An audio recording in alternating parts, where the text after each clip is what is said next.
The air in the living room, a space that had held the scent of our mother's vanilla candles for 2 decades, felt heavy and strange. Now, a year after she was gone, it was filled only with the faint, sterile smell of lemon polish and the oppressive weight of unspoken words. The silence she left behind wasn't peaceful. It was a constant, unwelcome guest, a void that seemed to absorb all warmth. My father, Samuel, stood before the cold, empty fireplace, his shoulders slumped in a way that had become his new normal. He clutched a worn, leather-bound folder in his hands, the same one he used for all of life's dreary paperwork, its cracked spine a testament to a lifetime of responsibilities. My sister Clara sat perched on the edge of the floral sofa, the same one we'd been forbidden to jump on as children. Her posture was perfect, her hands folded neatly in her lap, her expression a careful, practiced blend of sympathy and anticipation. She had mastered the art of looking concerned without letting it mar her beauty. I was by the window, a self-imposed exile just a few feet away. I traced the path of a raindrop as it slid down the pane, the gray, weeping sky a perfect mirror for my mood. Here, in this room of ghosts, I felt like the most transparent one of all. Samuel cleared his throat, and the sound was like gravel scraping against stone, jarring in the quiet room. "I've made a decision," he announced, his voice thin and reedy, a pale imitation of the robust baritone that used to fill this house with laughter. "I've been thinking a lot about the future, about this house." My finger stilled on the cool glass. The house. It was so much more than brick and mortar. It was the yard where our mother taught us the names of every flower, the kitchen where she'd hummed off-key while baking, the staircase that bore a scratch marking my height at age 7.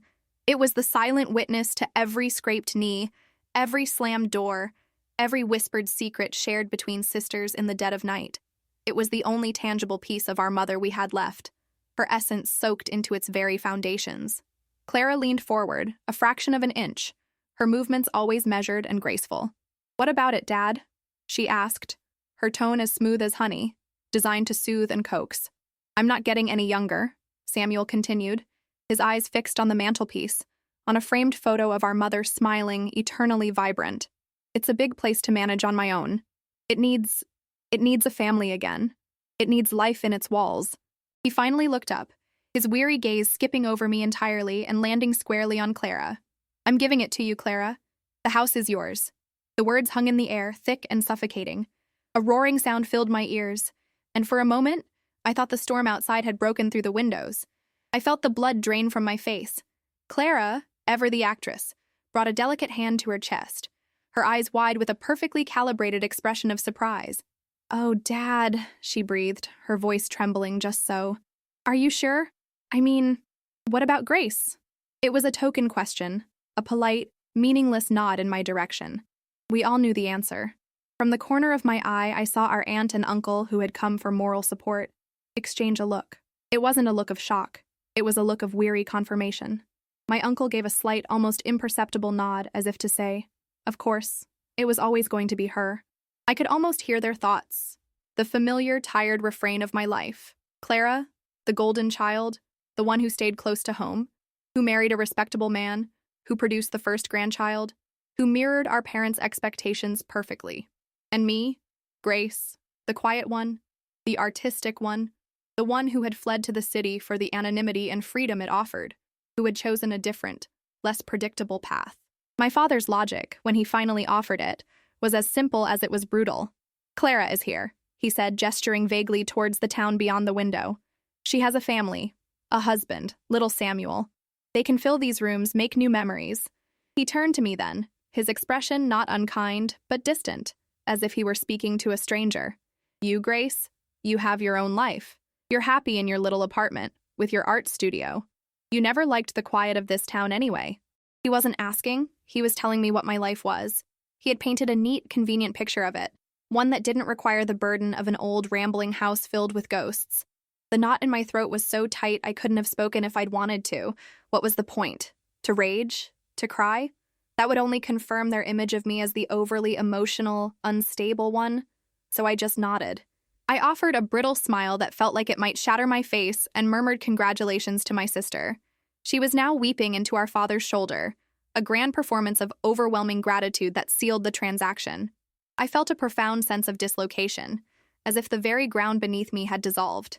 It wasn't just about the house. It was about what it represented. It was the final, definitive statement on my place in the family. I was a satellite, orbiting at a safe distance, while Clara was the sun around which everything revolved. That evening, as I packed a small overnight bag to drive back to the city, I walked through the halls one last time. The worn runner on the stairs, the faint crayon mark on the wall of my old bedroom, the chipped teacup on the kitchen counter. Each object was a memory I was being evicted from. I was no longer a daughter of this house. I was just a guest, and my visiting hours were over. The drive back to the city was a blur of rain and glaring headlights. I kept the radio off, the silence in my car a different kind of quiet than the one I'd left behind. It was a hollow, ringing silence, filled with the words I hadn't said. I should have screamed. I should have cried. I should have thrown the pretty porcelain vase on the mantelpiece against the wall. Instead, I had smiled.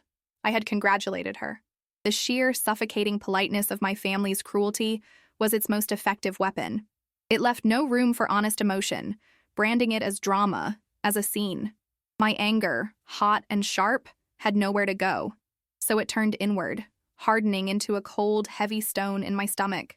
My apartment, usually my sanctuary, felt small and impersonal when I returned. The minimalist furniture I had once chosen for its clean lines now seemed stark and empty. My own art on the walls, vibrant splashes of color and emotion, felt like a mockery. I had built a life for myself, just as my father had said. A life he used as a convenient excuse to write me out of our shared history. For the first few weeks, I existed in a fog. I went to my studio. I stared at blank canvases. I answered calls from well-meaning friends with a vague, "I'm fine." Communication with my family dwindled to a trickle. The weekly calls with my father became brief, stilted affairs. He would talk about the weather, his garden, and, with a forced cheerfulness, the renovations Clara was planning. "She's bringing so much new life to the place, Grace. Your mother would have loved the new kitchen." I highly doubted my mother, who cherished her slightly outdated but love-filled kitchen, would have approved of the cold, stainless steel and marble monolith Clara described in a rare, gloating phone call. Clara sent pictures. Not to me directly, of course, but to a family group chat. A photo of a sledgehammer taking down the wall to my old bedroom to create a larger master suite for her and her husband. "Making room," the caption read, followed by a string of celebratory emojis. Another of my mother's beloved rose bushes being dug up to make way for a modern, minimalist patio. "Out with the old, in with the new." Each update felt like a personal erasure. They weren't just renovating a house. They were systematically dismantling my childhood, brick by painful brick. I eventually muted the chat, unable to bear being a spectator to the demolition of my own past. Months bled into a year. The house in my mind became a foreign country, a place I once knew but could no longer visit.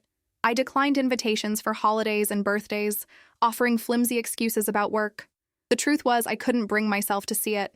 I couldn't bear to walk into my mother's kitchen and not smell vanilla. I couldn't stand the thought of sleeping in a generic guest room that used to be my own, where posters of my favorite bands were once plastered on the walls and dreams were whispered into the pillow. The real breaking point came on a Tuesday afternoon. I was scrolling through a local marketplace website, looking for a vintage frame for a new piece I'd just finished, and there it was, my mother's reading chair, a beautiful, slightly worn wingback armchair with a faded floral pattern. It was the chair she had sat in every evening, a book in her lap, a cup of tea by her side. It was the chair I had curled up in when I was sick, her hand stroking my hair. The listing was posted by Clara. "Vintage armchair, good condition, smoke-free home, must pick up, $50. $50. My mother's throne, the centerpiece of our family's quiet evenings, was being sold off for less than the price of a dinner out. It was a gut punch. All the air left my body. This wasn't about renovation anymore. This was about disregard. It was a callous discarding of a memory that I would have treasured. I didn't call her. I didn't text the group chat. I simply closed my laptop. The image of the chair burned into my mind. That was the day I truly let go. Not of the love for my mother or the good memories we shared, but of the hope that my father and sister would ever understand my place in that family, in that home. From that day forward, a shift occurred within me. The cold stone of anger in my stomach began to break apart, not disappearing, but transforming. I poured the pain, the sense of loss, the quiet rage, onto my canvases. My art became bolder, more honest. I painted the ghost of a vanilla scent, the shadow of a wingback chair, the vibrant colors of a rose garden that existed only in my memory. My work gained a depth it never had before. I found a gallery that saw the story in my brushstrokes. My career, which had been a slow, steady climb, suddenly took flight. I was building a new foundation, one that was entirely my own. I found a new kind of peace, a quiet strength in my independence. The ache for the house on the hill never fully went away, but it became a dull, distant throb rather than a gaping wound. I had my own life, and for the first time, I was truly happy in it. 3 years went by. 3 years of pouring myself into my work, of building a life so full and vibrant that the ghost of my childhood home became a distant, hazy memory. My gallery show was a success, leading to another and then another. I found my voice in my art, and to my surprise, people wanted to listen. The anger that had once been a consuming fire had cooled into something more useful. A forge. It strengthened me, shaping me into a person I was finally proud of. I had a community of friends who knew me as Grace the artist, not Grace the forgotten daughter. I was whole, on my own terms. The package arrived on a crisp autumn afternoon. It was a small, unassuming padded envelope, addressed to me in my father's spidery, familiar handwriting.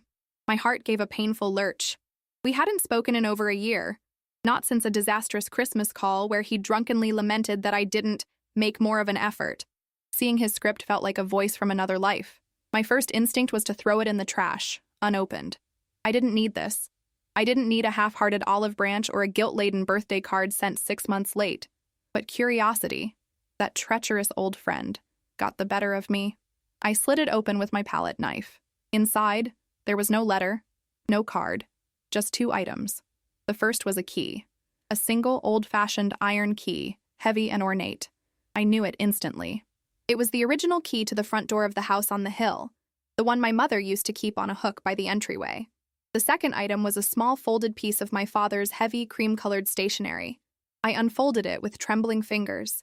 3 words were written in the center, in that same shaky hand. Yours now. That was it. No signature, but it was undoubtedly from him. Yours now. The words made no sense. It was Clara's house.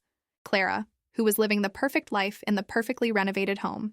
I stared at the key, cold and heavy in my palm. It felt like a trick, a cruel joke I didn't understand. Was this his way of telling me I was welcome to visit? After 3 years of silence? It was absurd. A wave of unease washed over me. I tried to call him, my fingers fumbling with the phone. The call went straight to his voicemail, the mailbox full and unable to accept new messages. A prickle of real fear, cold and sharp, ran down my spine. I tried Clara's number, the one I still had saved under Do Not Answer. A recorded voice informed me the number was no longer in service. That settled it. I threw a change of clothes and my laptop into a bag, my mind racing. The 2-hour drive I had once made in a blur of tears I now made with a cold, focused dread. The familiar landmarks of my hometown passed by like ghosts. The old movie theater, the town square, the corner store where we used to buy candy. As I made the final turn onto the winding road that led to the house, I told myself I was prepared for anything. I was wrong. The house, when it came into view, was a shell. My mother's garden was a chaotic riot of weeds and overgrown thorns. The pristine white paint Clara had been so proud of was peeling near the roofline, and one of the shutters on an upstairs window hung crookedly from a single hinge. But the most jarring sight was the sign hammered into the overgrown lawn. It was a stark, wooden sign from a bank, with bold red letters that spelled out a single, brutal word: foreclosure. My breath caught in my throat. I pulled into the driveway, the tires crunching on weeds growing through cracks in the pavement. The place felt abandoned, not just for a day or a week, but for months. With a sense of surreal detachment, I walked to the front door. The expensive, modern handle Clara had installed was tarnished. I ignored it, sliding the old iron key into the original lock beneath it. It turned with a familiar, grating click. The door swung open into silence and dust. The interior was a cavern of emptiness.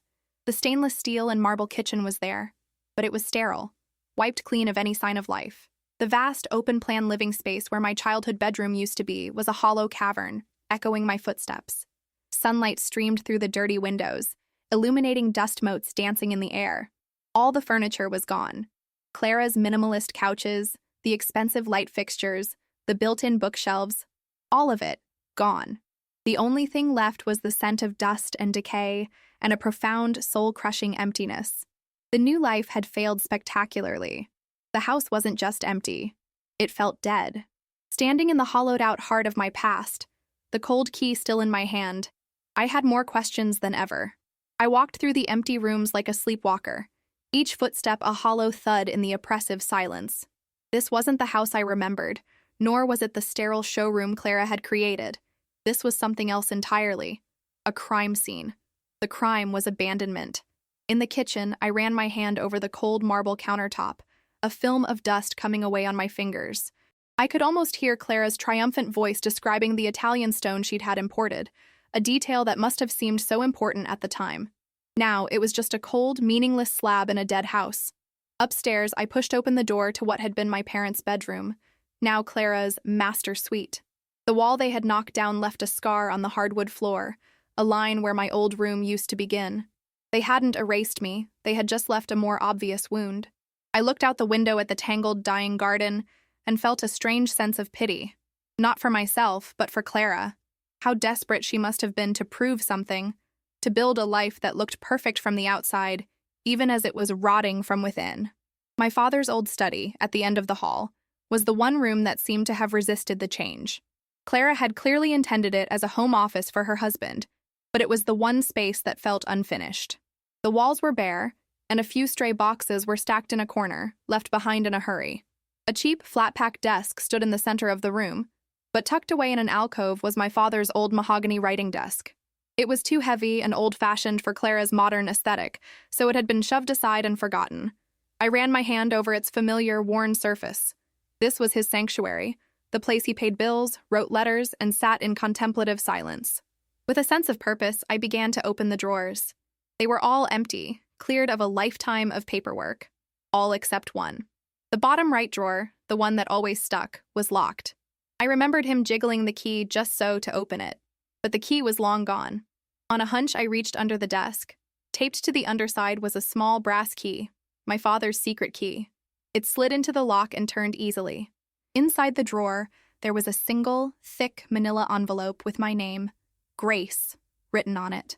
My breath hitched. This was it. This was the answer. I sat on the dusty floor and pulled out a stack of papers, at least 20 pages, all covered in my father's familiar, yet now shaky, handwriting. It was a letter, dated just a few weeks prior. My dearest Grace, it began. If you are reading this, it means I have failed. It means the key found its way to you, and you have seen what has become of our home. I don't deserve your forgiveness, but I hope you will give me your time, for just these few pages, so I can finally tell you the truth. And the truth was more pathetic and devastating than anything I could have imagined. Clara and her husband, Mark, had been living a lie for years. They were drowning in debt, their lavish lifestyle funded by high-interest credit cards and predatory loans. They were masters of illusion, projecting an image of success while their financial world crumbled. My father had discovered the truth shortly after my mother passed away. Giving Clara the house wasn't a reward, Grace, he wrote. It was a desperate, foolish attempt to save her. I thought that owning something so substantial, something with real value, would force them to be responsible. I transferred the deed to them, believing they would use the equity to consolidate their debts and start fresh. I thought it would be the anchor they needed, but he was wrong. They didn't see an anchor. They saw a treasure chest. They immediately remortgaged the house to the hilt, pulling out every last cent of its value. The money wasn't used to pay off debts. It was used to fund the renovations, to buy a new luxury car, to go on extravagant holidays. They were doubling down on the fantasy. I was a fool, my father confessed on the page, the ink slightly smeared as if by a tear. I was so blinded by her performance as the dutiful daughter that I couldn't see the truth. And my greatest, most unforgivable mistake was how I treated you. I told you that you had your own life, that you didn't need this house. In a twisted way, I was telling the truth. I knew you were strong. I knew you had a spirit and a resilience that Clara never did. I knew you could stand on your own 2 feet. So I took from you, to give to her. It was a terrible, cruel calculus, and it has haunted me every day since. He went on to explain that Clara and Mark had finally gone too far. When the bank money ran out and the creditors closed in, they did the only thing people like them know how to do. They ran. They defaulted on everything, the house, the cars, the loans. They packed what they could and disappeared, leaving him a one-line email saying they were starting over somewhere in Europe. The bank foreclosed, and he was left alone to face the wreckage. I'm in a small apartment now, the letter concluded. In Lanchester, by the old mill. The key I sent you. It's for this house, this empty, broken place. The law says it's the bank's now. But the memories, Grace, the good ones, they are still ours. Yours now means the truth is yours. The burden is yours, I'm afraid. But I hope also the future can be yours. I have one last thing to give you. The only thing of any real value I have left. I folded the letter, the rustling of the paper unnaturally loud in the silent house. The years of anger had vanished, scoured out of me, replaced by a vast, aching sadness. A sadness for the father who had made such a ruinous mistake, for the sister who was a stranger, and for the family that had been built on a foundation of lies. I looked around the empty room. Yours now. It wasn't the house. It was this story, this painful, broken legacy. My resolve hardened. I stood up, brushing the dust from my clothes. I knew what I had to do. I was going to find him. I left the house without looking back. The foreclosure sign on the lawn seemed like a gravestone for a life that had never been real. As I drove away, I didn't feel the sting of loss I had expected. The house was just a building, a hollowed-out stage where a tragedy of errors had unfolded. The true wreckage was my family, and I was now on my way to the last surviving piece of it. Lanchester was an old mill town about 40 minutes away, a place of red brick buildings and a quiet, working-class dignity. It was the complete opposite of the world of manicured lawns and social climbing that Clara had so desperately craved. It was honest. I found the address from my father's letter, a small walk-up apartment above a bakery. The smell of fresh bread hung in the air, a scent of simple, nourishing reality. I climbed the narrow stairs and knocked on the door. It opened a moment later. The man standing before me was a ghost. My father, Samuel, had shrunk. His clothes hung loosely on his frail frame, and his eyes, once so commanding, were clouded with shame. He looked at me, and his face crumpled. He didn't speak. He just stepped aside to let me in. The apartment was small, meticulously clean, but sparsely furnished. A single bed, a small table with 2 chairs, and a threadbare armchair. It was the room of a man who had stripped his life down to the essentials. We stood in silence for a long moment, the air thick with years of unspoken feelings. The anger I thought was gone flickered, a final ember of resentment. "Why didn't you just call me?" I asked, my voice surprisingly steady. "Before all this, before it got this bad, why did you let me believe you hated me?" "I didn't hate you, Grace," he whispered, his voice cracking. "I was ashamed. I looked at you and I saw your mother. I saw her strength, her honesty, and I saw how I was failing my other daughter. I couldn't face you. Pushing you away was easier. It was the coward's way out. Every day for 3 years, I've woken up with that regret. It's a heavy thing to carry." He sank into one of the chairs at the table, his head in his hands. I didn't offer comfort. I let him sit with the weight of his words. I had carried my own burden for years, and he needed to feel the full weight of his. After a moment, he looked up. "In the letter," he said, "I told you I had one last thing of value. It's not much. It's not a house, but it's all I have that's real." He walked over to a small wooden chest in the corner and opened it. He pulled out a large, worn artist's portfolio. He placed it on the table and opened it. Inside, protected by sheets of tissue paper, was every drawing I had ever given him. My first lopsided stick figure family portrait, a charcoal sketch of our old dog, Buster, a watercolor of my mother's rose garden, dozens of them, from childhood scribbles to the more sophisticated sketches of my teenage years. He had saved them all. Even the ones I had thrown away, frustrated with my own imperfections, he had rescued from the trash. "Clara never understood your art," he said quietly, tracing the edge of a drawing of the house.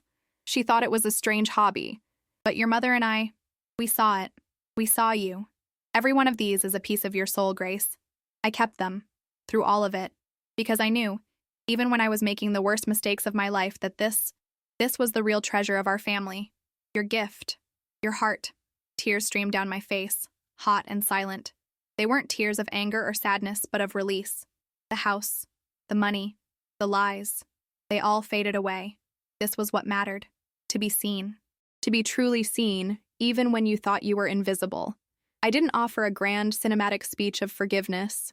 I simply sat down in the other chair, pulled the portfolio closer, and slid a drawing of my mother out from the stack.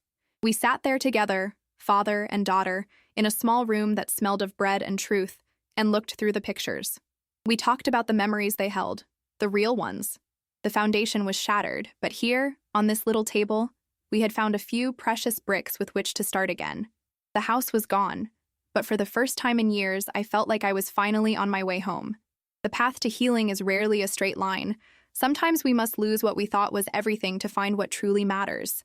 It's a reminder that a home is not built with brick and mortar, but with forgiveness, understanding, and the courage to see the truth, no matter how painful it is.